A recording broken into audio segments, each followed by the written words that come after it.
আপনারা যারা বলেন আমাকে ভালোবাসেন, আপনারা দয়া করে আমাকে বাংলাদেশের রাষ্ট্রপতি বানিয়ে দেন না।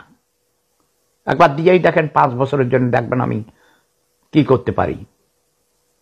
আর যাই করতে পারি না পারি, অমানুষদের মানুষ করে ছাড়ব এবং শিক্ষার কারিগরি শিক্ষিত মানুষদেরকে কারিগরি শিক্ষা শিক্ষিত করব, বেকার সমস্যা দূর করব, একটি স্বনির্ভর অর্থনীতি আপনাদের উপহার দেব। আমি দেশে আসব।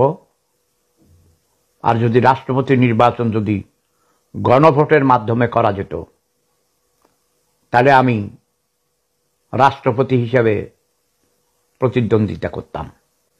কারণ আমাদের মাননীয় প্রধানমন্ত্রীর যত ক্ষমতা, তার 1000 ভাগের 1 ভাগ ক্ষমতাও আমাদের মহামান্য রাষ্ট্রপতি নেই।